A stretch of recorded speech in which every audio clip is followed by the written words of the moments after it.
Bueno, soy Germán Lanfranco, soy docente de educación tecnológica, programador y desarrollador de videojuegos educativos, y te lo cuento así porque tiene que ver con el emprendimiento que estamos haciendo junto con otras personas, donde está Gerardo Bertea, que es contador y también apasionado por las tecnologías, y otro programador que es de Colombia, que lo conocimos en el desarrollo de esta historia, y Matías, que es experto en lenguajes y está encargado de llevar esta idea que nació a todo el mundo, porque ese es un poco nuestro objetivo. Decías cuando hablábamos fuera de cámara, nació en un pueblito donde incluso la gente no está tan habituada, ¿no?, a hablar de tecnologías, de proyectos y desarrollos, pero sin embargo desde ese lugar con una mirada global. Contanos un poco de eso. ¿De dónde sos? Soy de Villa Escazubí, es un pueblo muy chiquito de unos 3.000 habitantes que está en el interior del país, está en Córdoba, muy cerquita de Río Tercero, que es la ciudad más grande que tomamos como referencia. Un pueblito de mucha actividad rural y bueno, donde las cuestiones de tecnología por ahí no son tan propias como de otros centros del mundo donde se intenta desarrollar este tipo de soluciones que son o están en el campo donde nosotros hemos elegido, ¿no? A veces se habla de Silicon Valley, se habla de Israel, se habla de India, se habla de otros lugares, y mucha gente se sorprende cuando decimos lo que hacemos y desde dónde lo hacemos. Qué importante esto que decís, porque es como traspasar varios paradigmas, ¿no? El primero y principal, en una localidad donde tal vez Internet no ha generado ese cambio tan radical que se da en las grandes ciudades. Y por el otro lado, y ahí ya nos metemos con Mobyte, es el intentar hacer del juego un motor de educación. ¿Cómo es esto? Bueno, por eso te aclaré que soy docente de educación tecnológica. Tengo alumnos yo de primer año en una escuela secundaria pública, y como muchos profesores venimos notando un fenómeno en las últimas décadas, que es que los chicos cada vez se interesan menos cuando están en el aula. Si vos agarrás a las docentes, a los maestros, y te van a decir que los chicos cada vez están más distraídos, se interesan menos, por mucho que uno prepare las clases y las arme e intente llamarles la atención. ¿Qué pasa? Pasa que los jóvenes de hoy manejan otros códigos, otro lenguaje, otro andamiaje cultural, que pasa por el hecho de que en la casa tienen el televisor, la tablet, una serie de gadgets que en el colegio, en el aula tradicional, se ha quedado en el tiempo. Hay siempre una imagen muy interesante de ver, que plantea que si vos tomás un aula como era hace unos 300 años, vas a encontrar que está la maestra con el pizarrón, los bancos, los chicos, y allí están enseñando. Y si la tomas hoy, está exactamente igual, o muy parecida, es decir, ha cambiado muy poquito.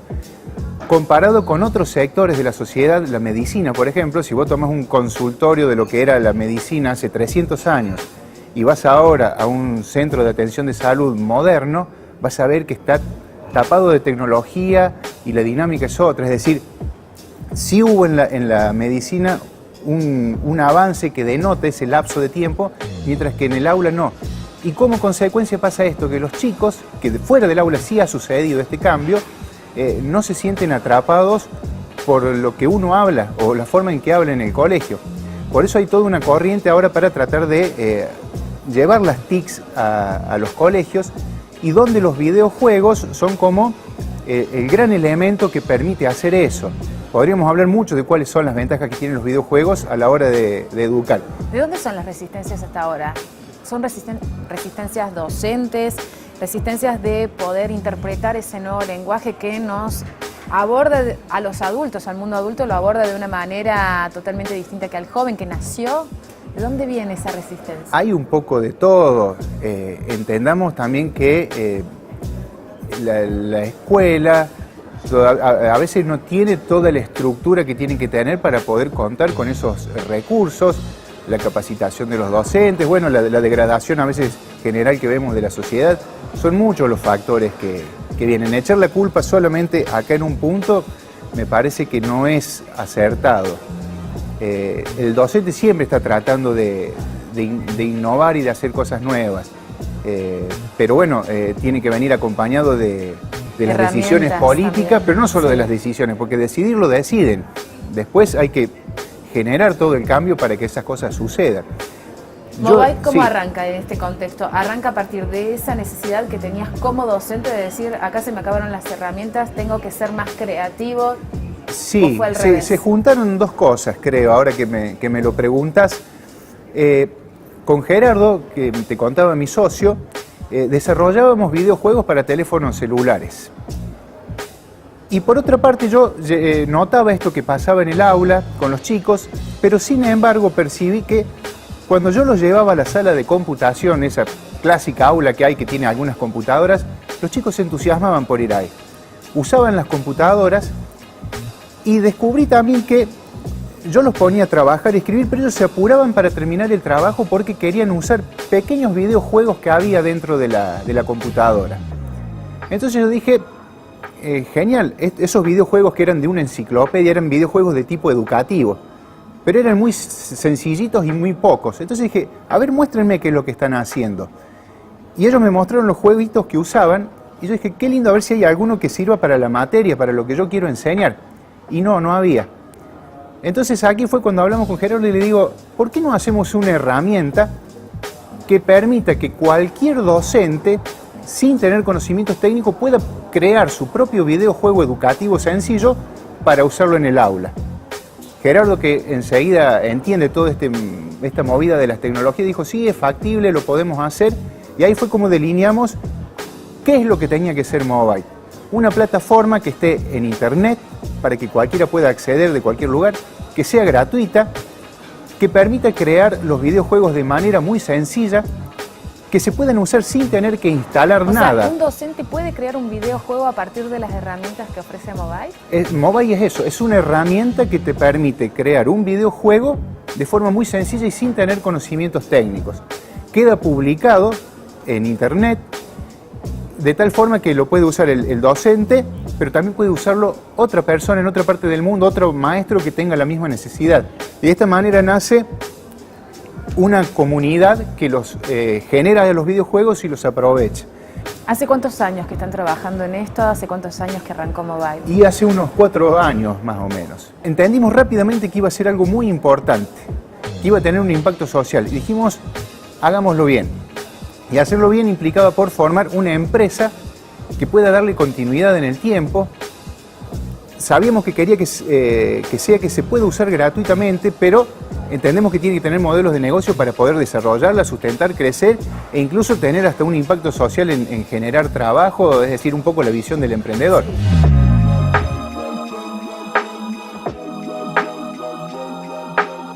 Suele ser bastante engorroso, bastante difícil. Poder lograr su aceptación a veces no tiene que ver tanto con la calidad del producto, sino con dónde se instala o quiénes pueden estar apoyando comercialmente esto para que suceda y se eleve a una escala mucho mayor. ¿Cuál ha sido la principal dificultad que han tenido? Mira, si me permitís, te lo voy a cambiar. Sí. Como nosotros vimos que había muchas dificultades, diseñamos en ese año un plan de negocio que nos permita ir haciendo fuerte a Mobile a partir de esas dificultades. Modelamos el plan de negocio para poder sortear cada una de esas dificultades que se vienen en cada una de las etapas.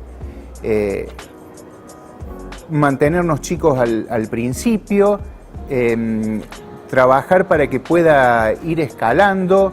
¿Qué pasa si no se activa tal modelo de negocio? Es decir, los modelos de negocio además los fuimos secuenciando para poder activar uno detrás del otro y si alguno no se puede activar, que nos permita tener una alternativa. Por eso te decía que fue tan valioso ese año donde estuvimos planificándolo.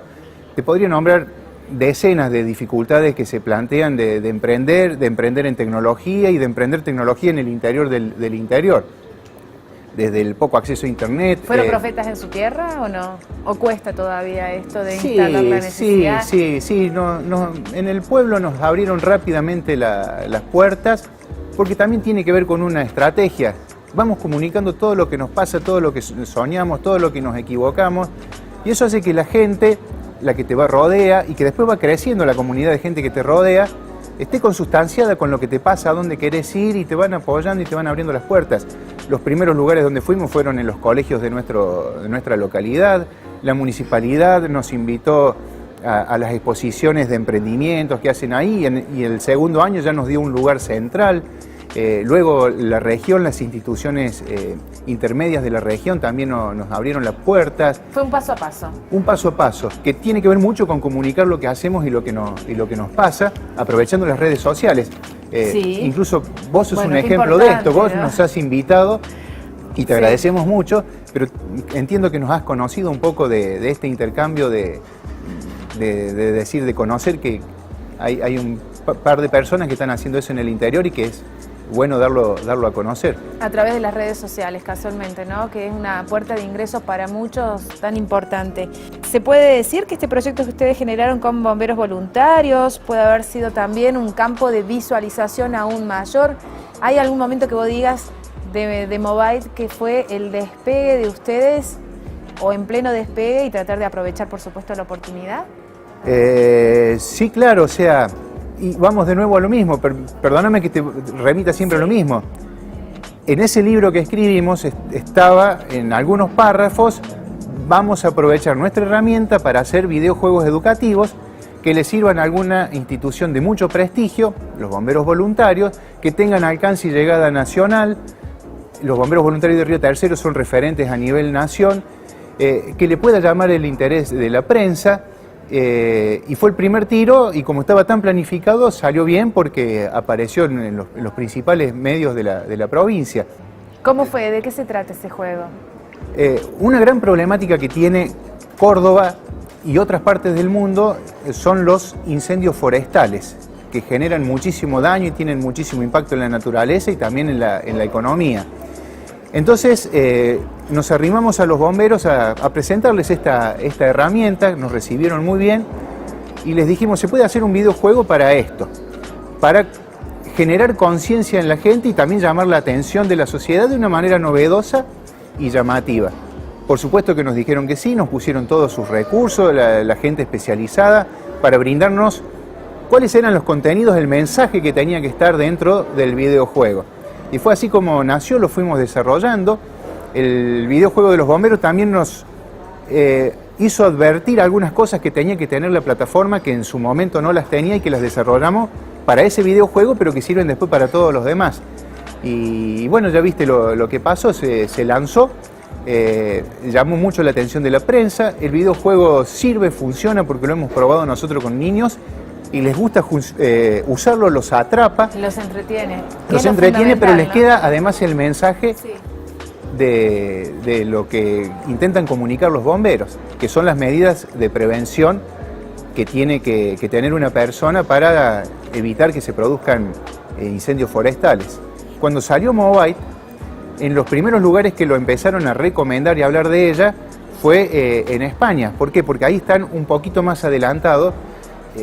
Y ellos entienden que utilizar lo que son los videojuegos, las simulaciones, la realidad virtual y aumentada, son todos elementos de excelencia para poder educar. El tema es tener los recursos y la infraestructura, y hasta antes de que llegara Movite, la posibilidad de armarlos. Hacer un videojuego es muy costoso, y aquí es donde está la revolución de Movite. Ahora ya no es necesario ser una gran empresa para poder desarrollar un videojuego publicitario o educativo. Ahora cualquiera ya puede hacer un juego sencillito pero válido para educar usando esta solución. Y probablemente en el futuro no sea la única. De hecho, ya vemos que hay algunas empresas que se están volcando a eso. ¿Eso es el edutainment, así? El ¿A edutainment. eso se refiere? El edutainment se refiere a entretenimiento educativo, pero que no nace con los videojuegos. Nace con lo que es el entretenimiento, el cine, por ejemplo, que los docentes ya lo utilizaron. A vos en algún momento te habrán dado clase en algún aula del secundario con una película, ¿sí? Pronto va a ser eso con los videojuegos. ¿Cuál es la diferencia del videojuego con la película? Que en la película vos te sentás y sos un espectador pasivo. En el videojuego vos te sumergís en un universo y sos el protagonista. Y tenés experiencias y te equivocas y aprendes de esas experiencias, y es mucho más valioso. Bueno, tienen una semana bastante intensa en la legislatura. ¿Qué es lo que ustedes esperan con esto, con esta gran movida? Básicamente, dar a conocer la plataforma a otro nivel. Estamos preparándonos para abrirle la puerta a inversores, porque Mobile tiene que funcionar en todo el mundo, porque la concebimos para eso. A través de Internet, parece loco decirlo, pero a través de Internet puede trabajar y operar en todo el mundo. Pero para escalarla a ese nivel y con la calidad que se necesita, necesitamos recursos económicos. Entonces, un poco estamos buscando todo eso, ¿no? Es decir, darla a conocer, que los inversores vean que se validan las propuestas, es decir, es posible hacer videojuegos, es posible hacer, se interesan los colegios en usarlas, se interesan, si se hacen videojuegos los medios de prensa se pueden interesar en ellos, se interesan, funcionan los videojuegos para comunicar, funcionan, es decir, se van validando todas las cosas que planteamos nosotros con nuestro emprendimiento. Bueno, llega el momento entonces de ponerlo a operar, escalarlo y que sea un gran proyecto concretado. Bueno, Germán, entonces que sea con muchísimo éxito, que tenga mucho futuro, porque la verdad que es un proyecto más que interesante, teniendo en cuenta esto, ¿no? La inserción del videojuego y sobre todo en las escuelas como una herramienta más de pedagogía. Muchas gracias.